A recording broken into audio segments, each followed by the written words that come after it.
Sziasztok! Egy hármas kapcsolati vetést csinálunk. Ők azok, akik jelenleg együtt élnek, és ők azok, akik nem élnek együtt. És nem is cifrázom, a középső személy az, aki mind a két kapcsolatban érdekelt vagy érintett. Ő lehet férfi, de lehet nő is, és ők is bármi lehet. Én itt azért férfinak és nőnek fogom mondani. Mindenki úgy vegye magára, ahogy szeretné, és megnézzük, hogy mi a helyzet a kapcsolatokban. Először azoknál, akik együtt élnek jelenleg, lássuk. 2 kérek a nő részéről, 2 a férfi részéről.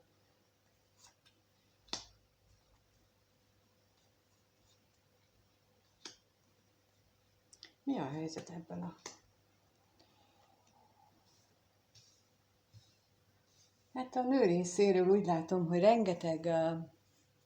Tehát aki ebben együtt él, a középső személy, ott az a személy, az a társa, az nagyon bizonytalan, rengeteget gondolkodik, nem tudja, hogy mit csináljon, nem tudja, hogy mi a helyzet, és megkérdezzük, hogy még mi mindent nem tud. Mi az, amit nem tud még? Azt sem tudja, hogy mire vágyik, és a gondolatra is kérek. Hát az egyetlen, ami ezt a sok fejfájást okozza neki, az a közös múltjuk. Az, hogy ő úgy gondolta, hogy ez most már holtodiglan állapot, és nem tudja, hogy most mi legyen.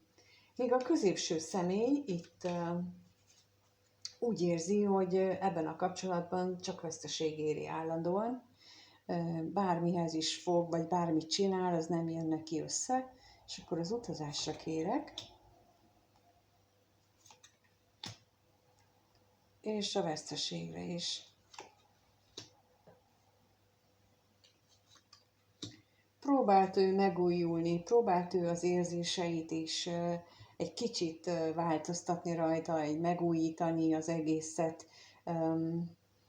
Próbálta ő magában, vagy még mindig próbálja a magában ezt az egész helyzetet, ezt így lelkileg mélyen átgondolni, vagy átélni, de nem úgy tűnik nekem, hogy ez nagyon pozitív eredménnyel járna. Hát főleg, hogyha érzi a másik személyről, a társáról, hogy ő is nagyon bizonytalan. Ugyanakkor pedig az alátámasztó lapok azok pedig nagyon pozitívak, tehát azt látom, hogy ők a felszínen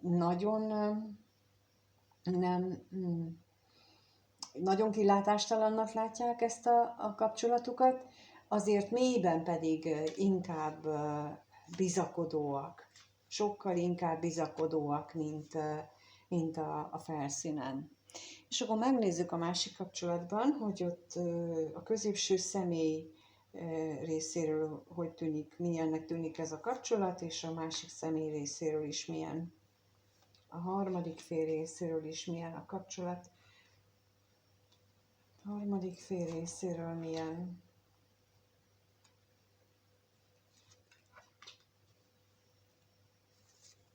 Középső személy, hát ő szenvedélyt érez még mindig, újra és újra feltör benne ez a szenvedély, és újra nem tudja, hogy mi legyen, vagy mit csináljon, vagy hogyan legyen ebben a kapcsolatban, mert úgy látom, hogy ő ezzel küzd, mármint a kapcsolatnak ezzel a jellegével, hogy itt a tüzes szenvedélyekre vagy arra, hogy ez kár volt ez az egész, de akkor most rákérdezünk, hogy mit mutatnak a lapok, vagy mit tudhatunk meg a váratlan örömmel kapcsolatban. És a szerencsétlenségre is kérek.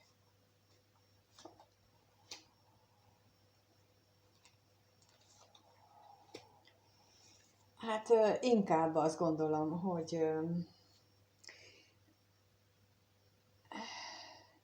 hogy itt megbánta úgymond a dolgokat, bár amikor összejött ezzel a másik féllel, tehát a harmadik féllel összejöttek, akkor nagyon pozitív dologként élte meg. Egy nagyon új lelki kapcsolódásnak gondolta, jó lehetett, sok minden más lehetett, mint ami eddig volt, de most olyan érzésem van, mintha ő azt gondolná, hogy nem érte meg. Tehát, hogy kapott ebből a kapcsolatból nagyon sokat, de annyi bonyodalmat is, amit ő most igazából nem gondolja, hogy az megérte. A harmadik fél részéről ez egy stabil kapcsolatnak tűnik. Ő úgy gondolja, hogy itt jól el vannak, itt minden jól működik, itt jól mennek a dolgok. És akkor kérnék szépen ezt alátámasztót, hogy erre gondol-e, vagy esetleg a másik kapcsolódásra.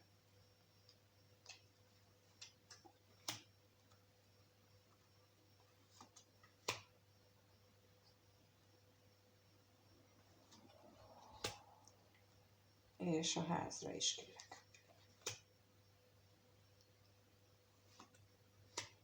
Hát lehet, hogy a másik kapcsolódásra gondol inkább, bizony. Mert úgy látom, hogy itt azért megvan a távolságtartás is. Tehát, hogy az ő részéről megjelenik az, hogy ez a kapcsolat nem egy nagyon mozgalmas kapcsolat lenne, ez még olyan, meg is van ez a kapcsolat, meg már nem is, és tulajdonképpen ő azt a másik, tehát akivel együtt él, azt a kapcsolatot okolja, hibáztatja, amiatt szomorkodik, kesereg, időnként magába is fordul, nem is jól mennek a dolgok, keveset találkoznak, tehát hogy minden nyüglődés, az egész olyan semmilyen ez a kapcsolat. Tehát persze, amikor együtt vannak, akkor nagyon jó tud lenni, de ebben már több a nehézség, mint az öröm. A harmadik fél így éli meg legalábbis. És lehetséges, hogy időnként azért a középső személynek is van ilyen gondolata, mert ott sem vagyok 100%-osan biztos abban, hogy még nagyon jól működik benne az a szenvedély, de mert inkább ott is azt is éreztem, hogy kár volt ebbe belekezdeni. De akkor megnézzük, hogy hogyan gondolnak egymásra, mit gondolnak és mit éreznek egymás iránt a együtt élő kapcsolatban együtt lévők. És akkor a nő részéről kérek 2, mit érez és mit gondol a párja iránt.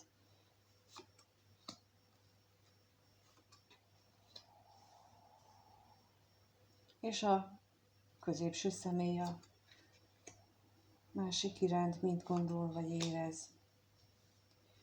Hát a együtt élő társ, ő úgy gondolja, úgy érzi, hogy ez a kapcsolat nagyon, nagyon beteg. Teljesen kész van, oda van, ennek már vége, halódik. De ő nagyon érzékeli azt, hogy ez így nem működik. De akkor kérek rá még plusz információt, miért? Miért gondolja, érzi ő ezt, miért? Igen, és akkor a betegségre is kérek.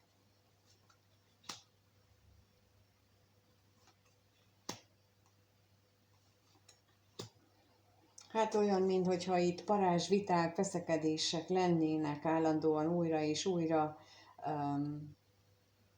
A hétköznapi élet is olyan nagyon nehezen működik. Az ígéretek, amiket egymásnak tettek, azokat már nagyon nem tudják tartani, nagyon nehezükre esik mind a kettőjüknek eljátszani, és valamiért most ez jön, tehát hogy eljátszani a, a szerepet, eljátszani a jó dolgokat, ez most nagyon nehezen megy már az együtt élő társ részéről is. És a középső személy meg úgy érzi, úgy gondolja, hogy a másik fél felé a hűség, hát az megingott. Tehát itt már nincsen benne hűség, ugye hát látjuk, hát van egy hármas kapcsolódás, persze, hogy nincsen hűség, de akkor megkérdezzük, hogy erről mit tudhatunk meg, hogyan még mind, vagy miért,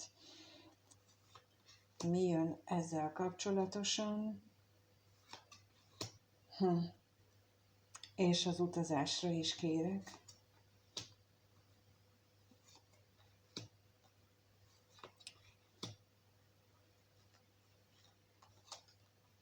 Ez a személy újra és újra elveszti a csatát magában, amikor az újrakezdéssel kapcsolatosan, tehát már akivel együtt él, azzal való újrakezdésen gondolkodik, és azon agyal, hogy hogyan lehetne megcsinálni, vagy hogyan lehetne kivitelezni, és ezt a csatát újra és újra elveszti magában.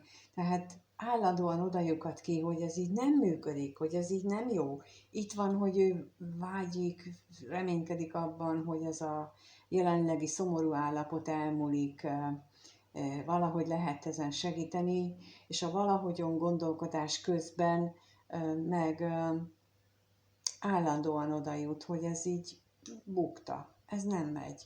És akkor lehetséges, hogy ugye itt is megjelent az, hogy veszekednek, és itt is megjelent a veszekedés, tehát lehetséges, hogy a mindennapokat már eluralja ez a veszekedős helyzet, és abban az esetben, ha középső személyként, vagy együtt élő társként nézed, akkor ha már ilyen szintig eljutott a dolog, hogy szinte napi szintű veszekedés és vita van emiatt, és ilyen érzések vannak benned, akkor kérlek gondold végig azt, hogy mi az, ami miatt ragaszkodtok. Valószínűsítem, ilyenkor gyakran szokott az lenni, hogy mit szólnak a szomszédok, mit szól ez, mit szól az anyám, mit szól a testvérem, és én azt fogadtam meg, hogy én ezzel az emberrel maradok halálomig. És ezek olyan, mindegyik megfelelési kényszer, ami nem véletlenül mondtad annak idején, vagy nem véletlenül gondolod, mert ez az egyik életfeladatod, hogy képes legyél változásra, képes legyél rugalmasságra, képes legyél megvizsgálni az életedet, és eldönteni, hogy valóban ezt szolgálja-e. Valóban azt szolgálja-e, hogyha beáldozod ezt a lelki békédet, és közben egészségileg majd tönkremész, biztos, hogy tönkremész, vagy lehet, hogy már meg is jelentek az első tünetek. Úgy szokott kezdődni, hogy valaki elkezd fogyni, a másik elkezd hízni, a harmadiknak szívritmuszavara lesz, a negyediknek fölmegy a vérnyomása, megfájdul a válla, a könyöke, a térde. Szóval, ha már ilyen tünetek vannak, az azt jelenti, hogy már nagyon nagy a baj, és ez csak sokkal súlyosabb lesz. És 50 éves kor fölött, vagy hogyha azon a környéken van valaki, és már ezek a tünetek megjelentek, akkor mire elérni a 60 éves kort, addigra elképesztően nagy ízületi és csípő problémái lehetnek, vagy lesznek, és akkor ez a finomabbik része, hogyha csak ilyen problémák vannak. Szóval lehet, hogy nem gondoljuk ezt így bele, de érdemes ezen elgondolkodni, meg mást is megkérdezni, hogy van-e ilyen összefüggés, és sajnos van. Érdemes ennek utána nézni, hogy ez megéri-e bevállalni. De ez mindenkinek a maga döntése. És akkor megnézzük, hogy a másik pár, akik most nem élnek együtt, náluk mi a helyzet, hogy gondolkodik és hogyan érez egymás iránt ez a két ember, a középső személy hogyan érez és gondolkodik a harmadik fél iránt, hogyan van ő most.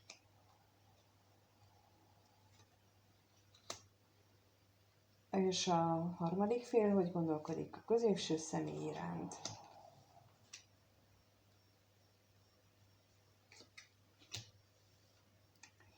A középső személy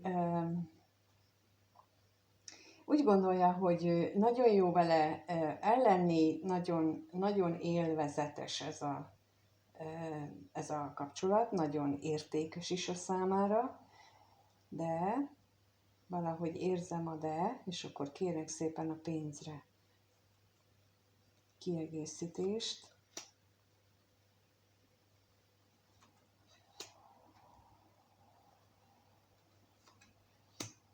És a levélre is.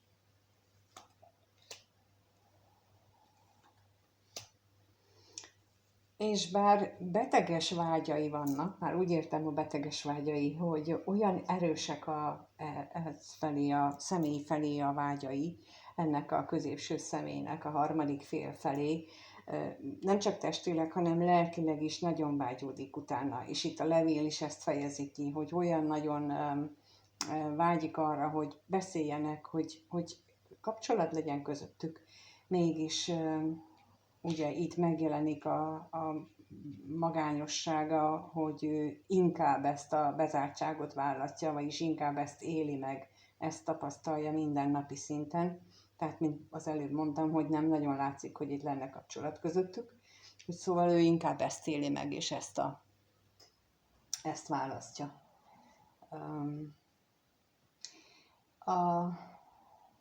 Érthető, hiszen úgy látom, hogy ő is ragaszkodik itt az előző kapcsolatához, és akkor az előbbit nem ismétem el újra, megint el kell dönteni, tehát csak annyi, hogy dönteni kell. És ha nem döntünk, mert hogy majd megoldja az élet, az is egy döntés, és annak megfelelően fogja megoldani az élet. A harmadik félnél pedig úgy látszik, hogy az ő gondolataiban és érzéseiben pedig benne van az, hogy nem állandóan akadályok vannak, állandóan valami közbejön a találkozásnál az ő együttlétüknek, az ő kapcsolatuknak, és ezt ő nem szívesen veszi. De akkor rákérünk, hogy mit tudhatunk még meg itt az örvendezésről.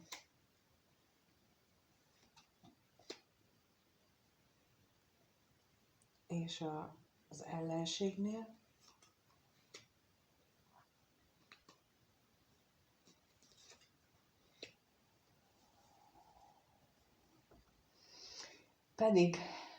Pedig régen, amikor ez kezdődött, amikor váratlanul létrejött ez a kapcsolat, ez egy nagyon szépen induló kapcsolat volt, váratlan volt, örömteli volt, tele csodákkal, és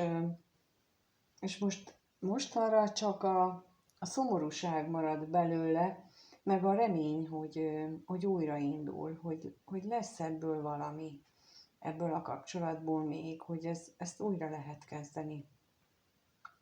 És őszintén szólva ebben a szituációban a harmadik félnek, ha párkapcsolati tanácsaért jönne, akkor én nem javasolnám, hogy ő itt ebbe reménykedjen. Nem azért, mert nincs rá lehetőség, mert akár lehet, hiszen a középső fél szereti. Már úgy értve, hogy jól érzi magát ebben a kapcsolatban, és látszik, hogy vágyik is rá, meg betegesen ragaszkodik is hozzá, de ha a harmadik fél így kitart ebben a státuszában, akkor mellette éli meg a negatív érzéseket a középső fél, és mire oda jut, hogy dönt, akkor a harmadik fél már nem fog szóba jönni, mint lehetséges partner, hiszen ő volt az, aki végig küzdötte és aki majd a bűnbak is lesz ebben a szerepben. Tehát ez ilyen nagyon ellentmondás a között, ahogyan érezzük, hogy mi ott állunk mellette, és majd mi támogatjuk, és mi mondjuk neki azt, hogy mit kellene csinálnia, meg hogyan, de ez visszafelé fog elsülni. Tehát ez nagyon nem egy követendő taktika. Ilyen esetben sokkal célra vezetőbb, ha az a cél, hogy ez a középső személy valaha még visszajöjjön, hogy azt le kell neki mondani, hogy akkor menjen és rendezze le az életét, tudja, hogy milyen jó együtt nekünk, és ha ő erre vágyik, akkor majd jön, amikor megoldotta a problémáit, és a harmadik személy addig meg a saját problémáit oldja meg, mert biztosan van neki olyan hogy miért megy bele egy harmadik feles kapcsolatba. Ott önértékelési problémák van, hogy nem vagyok elég jó, ez abszolút belső gyermek probléma, amit lehet és kellene is orvosolni, nem is olyan nagyon lehetetlen, tehát, hogy értékelje magát többre az ember, lánya, fia, mint hogy egy harmadik kerék. És itt nekik ebben a kapcsolatban a harmadik félnek én ezt látnám a legcélra vezetőbbnek jelen pillanatban, hogy a középső személy egyrészt arra tudjon fókuszálni, hogy ő neki, hogy ő mit akar, és ő hogyan akarja tovább. És megnézzük akkor, hogy milyen fejlemény várható, mire lehet számítani a következő 1-2 hétben, akik együtt élnek, az ő kapcsolatuk hogyan fejlődik tovább. 2 kérnék a ő részéről, és még 2 a középső személy részéről is.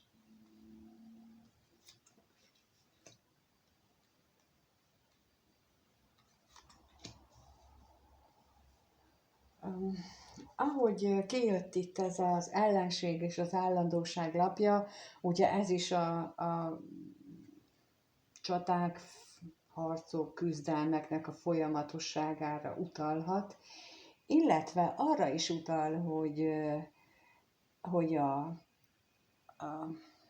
az univerzum energiái nem fogják hagyni. Olyan, mintha itt elérkezett volna egy olyan pillanat, amikor már nem hagyják tovább ezt a halogatást. És akik nézik, vagy akik érintettek, azoknál sok mindenkinél érezhetik ezt a feszültséget, és nagyon, nagyon maximumra tudják járatni, mármint az égi energiák.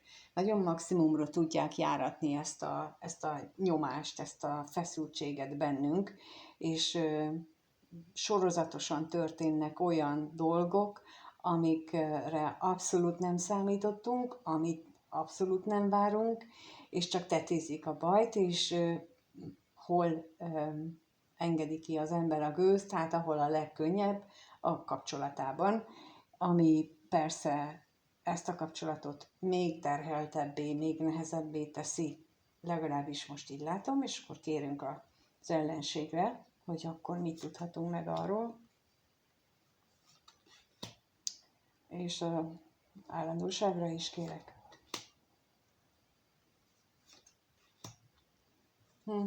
Igen. Tehát amit mondtam, hogy még terheltebbé és nehezebbé teszi a kapcsolatot, ahol mindenki magába fordul, főleg a társ, viszont ott van a vagyon, ott van a gyermek, ha van a gyermek, és ez egy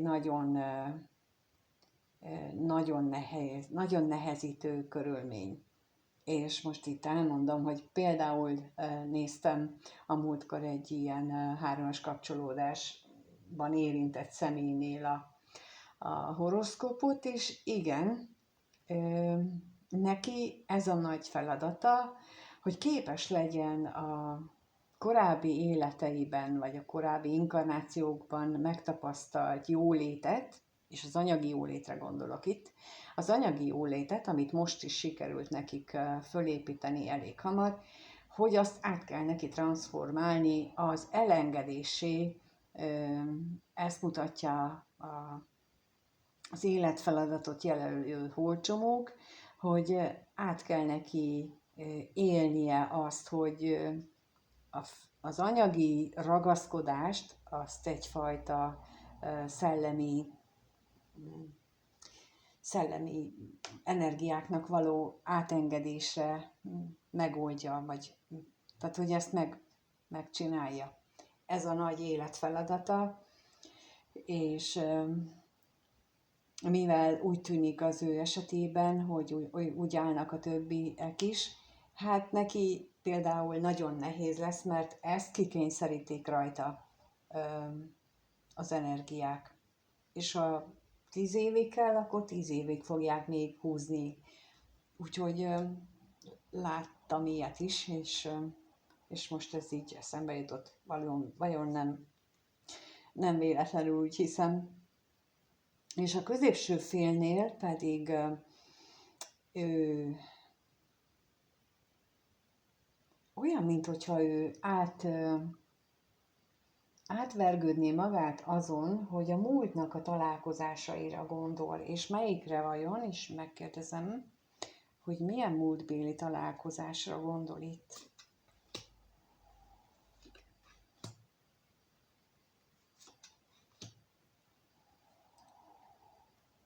És a látogatásra is. Erre. Tehát itt erre a kapcsolatra fókuszál, egymásra néznek a pár, csak éppen fordított helyzetben, de bizonytalanságot ott lehet látni, a szomorúságot és a reményt is. Tehát itt a középső személy részéről úgy tűnik, hogy ő is ebbe a kapcsolatba tenné az energiáját, ezt próbálná helyre rakni, ezt próbálná újra működőképessé tenni. Lehetséges, hogy neki is ez a dolga, hogy ő itt maradjon, viszont ha ez a dolga, és azt érzi, hogy neki itt kell maradnia, és mondjuk belülről érzi azt, hogy itt kell maradnia, akkor egy ilyen esetben például azért érzi azt, hogy itt kell maradnia, mert tényleg ez a dolga, viszont nem olyan módon, ahogy eddig tette. Tehát ha eddig felszínesen volt jelen a család életében, vagy ebben a kapcsolatban, akkor most azt a nyitást kell megvalósítani, amit például a harmadik féllel szemben megtett. Tehát, hogy itt egy minőségi változást kell neki akkor megélni, és nem csak annyiból álljon például ő a férfi, hogy mondjuk eltartom őket, meg anyagilag kiszolgálom, hanem érzelmileg és kapcsolódás szinten ide is beletenni az energiát. Na és akkor megnézzük, hogy a másik kapcsolatban hogyan alakul a kapcsolat a középső személy részéről. 2 kérek.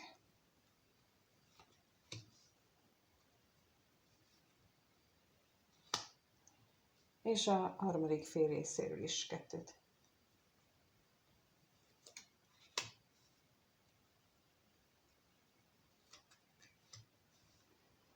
Középső személy itt,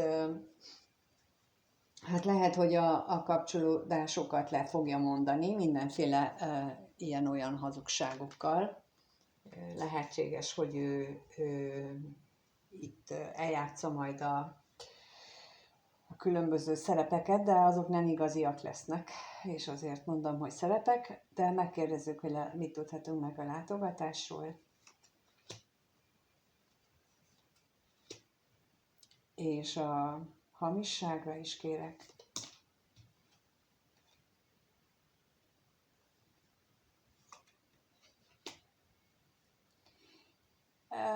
Igen. Olyan, mintha azt játszaná el, ez most nekem így nagyon jön, hogy hogy lehet, hogy titokban ír, lehet, hogy titokban jelentkezik a másik személynél, és hogy elmondja, hogy ő mennyire szomorú, és hogy mennyire oda van, de nem ez, de ez nem az igazság, nem az őszinteség, nem a valóság lesz, hanem ez a játék, ez a maszk, ez a szerep, amit ő úgy gondolja, hogy ezt így hogy még benne tartsa a vasat a tűzben, tehát nem akarja lezárni, viszont ez az a helyzet, amikor biztos, hogy két szék közül a pad alá esik, mert addig játsza el a két különböző helyen, ameddig az egyik megunja, és akkor a másik is valahogy így érzik egymást. Úgyhogy ha itt a középső személynek ilyen gondolatai támadnának, akkor itt arra azt tanácsolnám, hogy ne. Ez így nem biztos, hogy jó lesz. A harmadik fél részéről pedig kijött a bizonytalanság, hogy most akkor hogyan tovább, és akkor még kérjek itt a bíróra.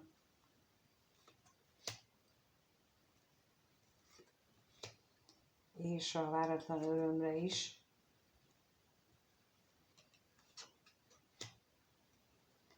Úgy látom, hogy itt a harmadik fél az féltékeny, és nem tudja, hogy mit csináljon, nem tudja, hogy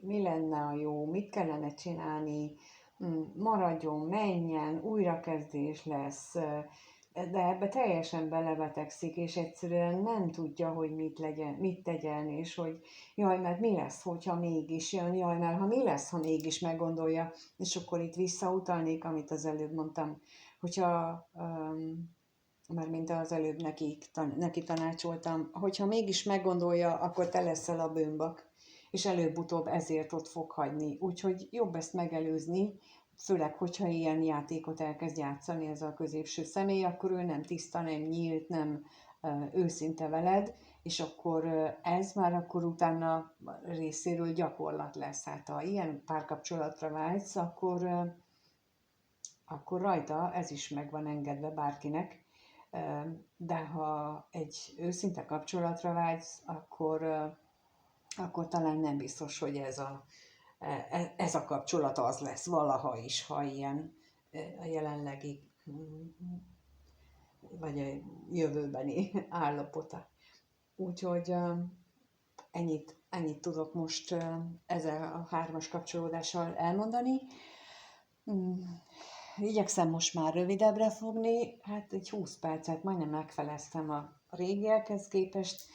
Köszönöm szépen, hogyha itt voltatok. Köszönöm, hogyha úgy gondoljátok, hogy tudok nektek segíteni, és egyénileg megkerestek, akár kártyavetésben, akár önismeretfejlesztésben, belső gyermekgyógyításban,